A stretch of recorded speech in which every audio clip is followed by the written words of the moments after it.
ಜೀವನ ಅಂದ್ರೇನೆ ಒಂದು ಹೋರಾಟ. ದುಡ್ಡಿನ ಮುಂದೆ ಹೋರಾಟ, ವಿರೋಧಿಗಳ ಮುಂದೆ ಹೋರಾಟ, ಸಂಬಂಧಗಳ ಜೊತೆ ಹೋರಾಟ, ಪರಿಸ್ಥಿತಿಗಳು ಎದುರಾಗಿ ಹೋರಾಟ. ಹೀಗೆ ಪ್ರತಿ ಹಂತದಲ್ಲೂ ಹೋರಾಟನೇ. ಆದ್ರೆ ಈ ಎಲ್ಲಾ ಸಮಸ್ಯೆಗಳನ್ನು ಒಂದು ಹೆಣ್ಣು ಏಕಾಂಗಿಯಾಗಿ ಎದುರಿಸ್ಬೇಕು ಅಂದ್ರೆ ಆಕೆಯ ಮನಸ್ಥಿತಿ ಎಂಥದಿರ್ಬೇಕು, ಆಕೆಯ ಧೈರ್ಯ ಎಂಥದಿರ್ಬೇಕು. ಹೌದು, ನಾವಿವತ್ತು ನಿಮ್ಗೆಲ್ಲ ಹೇಳೋಕೊಟ್ಟಿರೋದು ಲಕ್ಷ್ಮಿ ಅನ್ನೋ ಒಬ್ಬ ಛಲಗಾತಿಯ ಬಗ್ಗೆ. ಆಕೆ ಅವಳ ಜೀವನದಲ್ಲಿ ಬರೋ ಸಮಸ್ಯೆಗಳನ್ನೆಲ್ಲ ಹೇಗೆ ಎದುರಿಸ್ತಾಳೆ, ಇಷ್ಟಕ್ಕೂ ಅವಳ ಜೀವನದಲ್ಲಿ ನಡೆಯೋದಾದ್ರೂ ಏನು?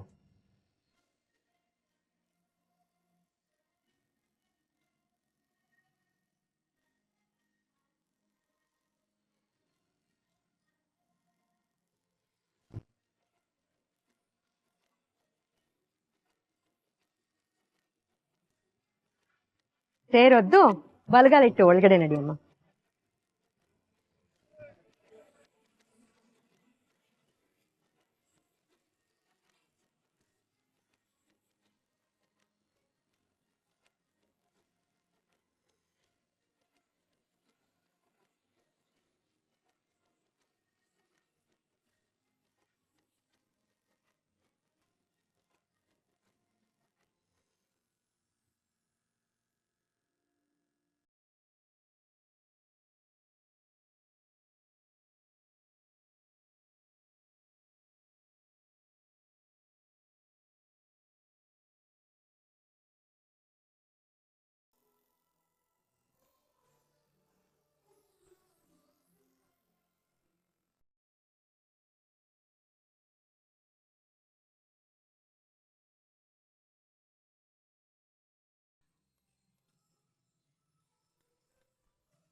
ನನ್ನ ಕಂಡ್ರೆ ಈಗಲೂ ನಾಚಿಕೆನಾ?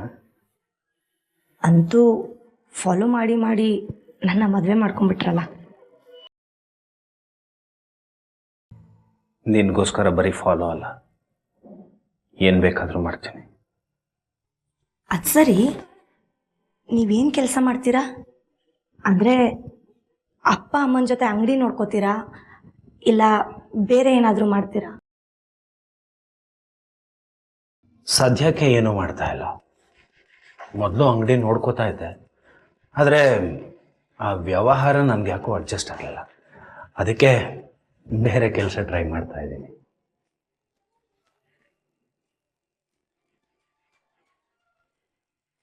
ಅಂದರೆ ಇವ್ರೇನು ಕೆಲಸ ಮಾಡ್ತಿಲ್ವಾ? ನನ್ನ ಸುಳ್ಳು ಹೇಳಿ ಮದುವೆ ಮಾಡ್ಕೊಂಡ್ರಾ?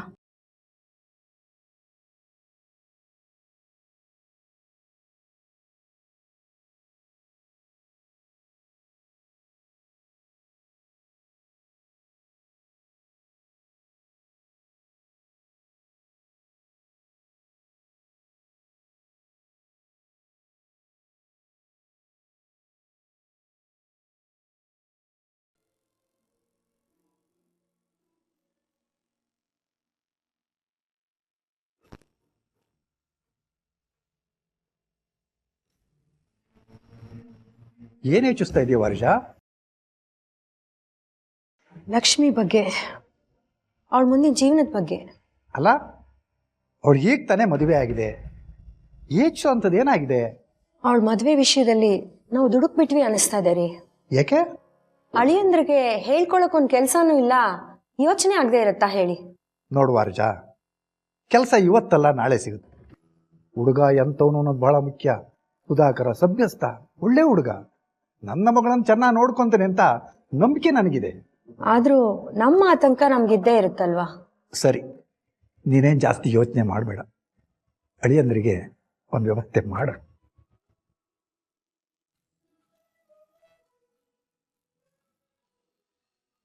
ಲಕ್ಷ್ಮಿ ಒಳ್ಳೆ ವಿದ್ಯಾವಂತೆ, ಗುಣವಂತೆ. ಮನೇಲಿ ಎಷ್ಟೇ ಕಷ್ಟ ಇದ್ರೂ ಚೆನ್ನಾಗಿ ಓದಿ ಜೀವನದಲ್ಲಿ ಏನಾದ್ರೂ ಸಾಧಿಸ್ಬೇಕು ಅನ್ಕೊಂಡಿದ್ರು. ಆದ್ರೆ ಒಂದಿನ ಅವ್ರ ತಂದೆ ಅವಳ ಹತ್ರ ಬಂದು ನೀನ್ ಮದ್ವೆ ಮಾಡ್ಕೊ ಅಂತ ಹೇಳ್ತಾರೆ. ಅವಳಿಗೆ ಇಲ್ಲ ಅನ್ನಕ್ ಮನ್ಸಾಗ್ದೆ ಹ್ಞೂ ಅಂತ ಒಪ್ಕೋತಾಳೆ. ಅದಕ್ಕೆ ಇನ್ನೊಂದು ಕಾರಣ ಅಂದ್ರೆ, ಮದ್ವೆ ಆದ್ಮೇಲೂ ಗಂಡಿನ ಕಡೆಯವರು ತನ್ನನ್ನು ಓದಿಸ್ತೀನಿ ಅಂತ ಹೇಳಿರ್ತಾರೆ. ಆದ್ರೆ ಅದಾಗುತ್ತಾ?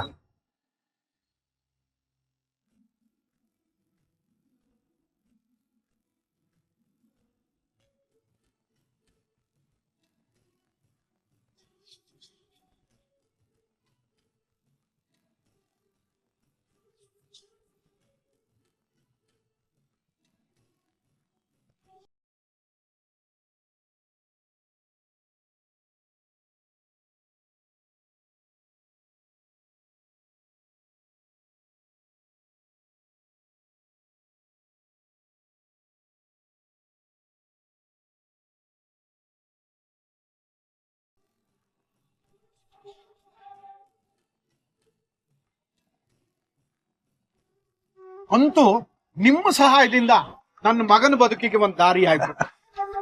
ಬೀಗ್ರೆ, ಮಗಳು ಅಳಿಯನಿಗೋಸ್ಕರ ಇಷ್ಟೂ ಮಾಡದಿದ್ರೆ ಯಾಕೆ ಹೇಳಿ? ತುಂಬಾ ಥ್ಯಾಂಕ್ಸ್ ಮಾವ. ಮದುವೆ ಆಗಿ 6 ತಿಂಗಳಿಂದ ಯಾವ ಕೆಲಸ ಇಲ್ಲದೆ ತುಂಬಾ ಒದ್ದಾಡ್ತಿದ್ದೆ. ಬ್ಯಾಂಕಿಂದ ಲೋನ್ ಮಾಡಿಸ್ಕೊಟ್ಟು ತುಂಬಾ ಸಹಾಯ ಮಾಡಿದ್ರಿ.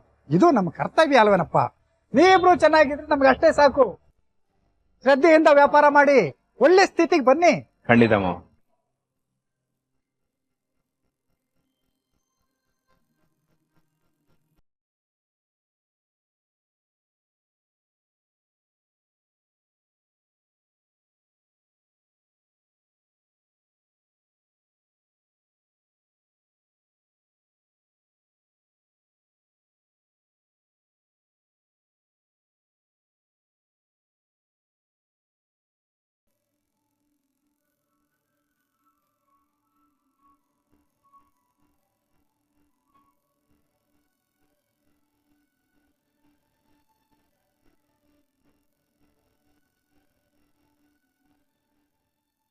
ಸೀನಾ,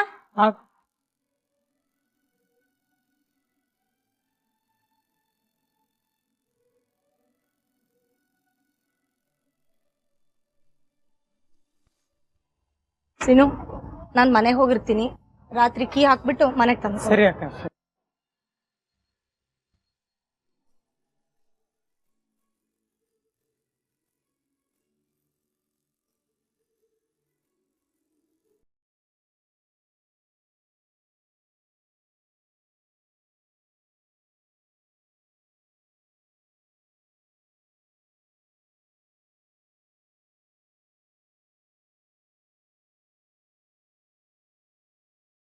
ಅಮ್ಮ ನನ್ಗೇನ್ ತಂದೆ? ಪುಟ್ಟ, ಇವತ್ ತುಂಬಾ ತಲೆನೋಯ್ತಿತ್ತು, ಅದಕ್ಕೆ ಏನು ತಂದಿಲ್ಲ. ನಾಳೆ ತರ್ತೀನಿ.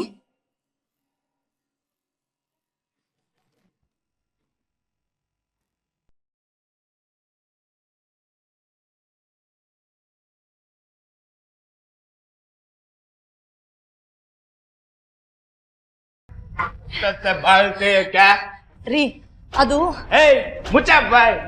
ಯಾವಾಗ ನೋಡ್ರು ಬರೀ ಅದು ಇದು ಬರೀ ಒದರಾಡೋದೇ ಆಗೋಯ್ತು. ರೀ, ಯಾವ ದಾರಿ ಮೇಲೆಲ್ಲ ಇಟ್ಟಿರ್ತಾವ ಕಣ್ಕಣ ಹಿಂಗ. ಹಲೋ ಸ್ವೀಟ್ ಚಿಲ್ಡ್ರನ್, ಏನ್ ಮಾಡ್ತಿರ್ತೀವ ಮನೇಲಿ?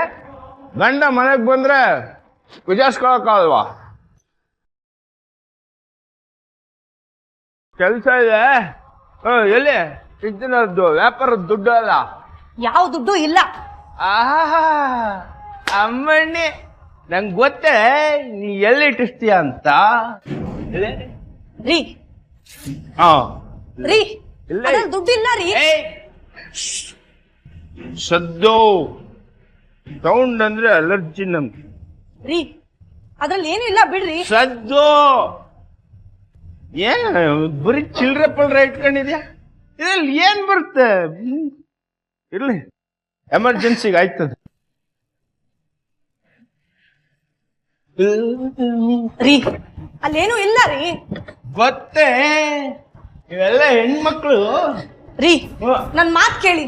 ಇಲ್ಲೇ ಹಳೆ ಸ್ಟೈಲ್ ತರ ಇವೆಲ್ಲ ಇಟ್ಟಿರ್ತಾರ. ರೀ,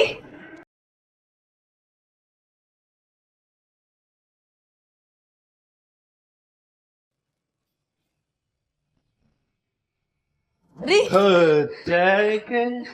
ಅಲ್ಲೇನು ಇಲ್ಲ ಬಿಡ್ರಿ.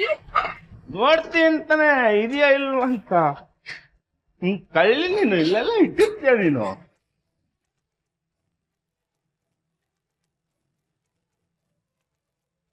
ಆ ಫ್ರಿಜ್ಜು. ರೀ ದುಡ್ಡು ಇಲ್ಲ ರೀ, ಬಿಡ್ರಿ, ಅಲ್ಲೇನು ಇಲ್ಲ. ಇಲ್ಲ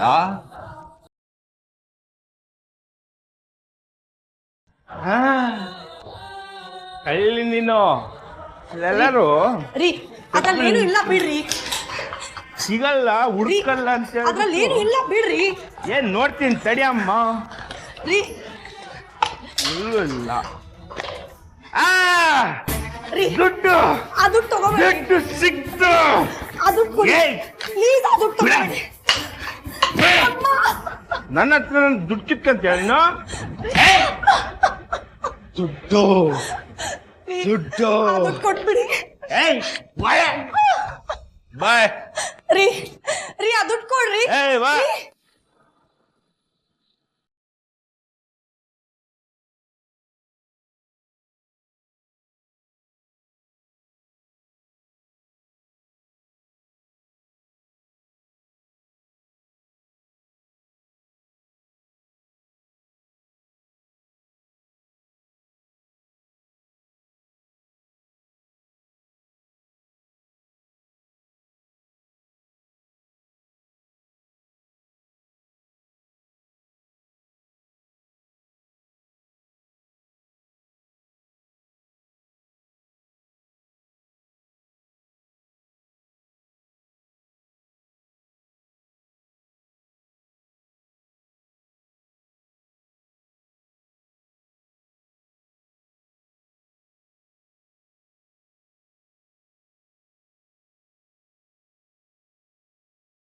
ತುಂಬಾ ಒಳ್ಳೆ ಒಂಥರ ನಂಬಿಸಿ ಲಕ್ಷ್ಮಿನ್ ಮದ್ವೆ ಆಗಿದ್ ಸುಧಾಕರನ್ಗೆ ಲಕ್ಷ್ಮಿ ತಂದೆನೆ ತಮ್ಮ ಬ್ಯಾಂಕಲ್ಲಿ ಲೋನ್ ಕೊಡಿಸಿ ಒಂದು ಚಿಪ್ಸ್ ಅಂಗಡಿನೂ ಇಟ್ಕೊಡ್ತಾರೆ.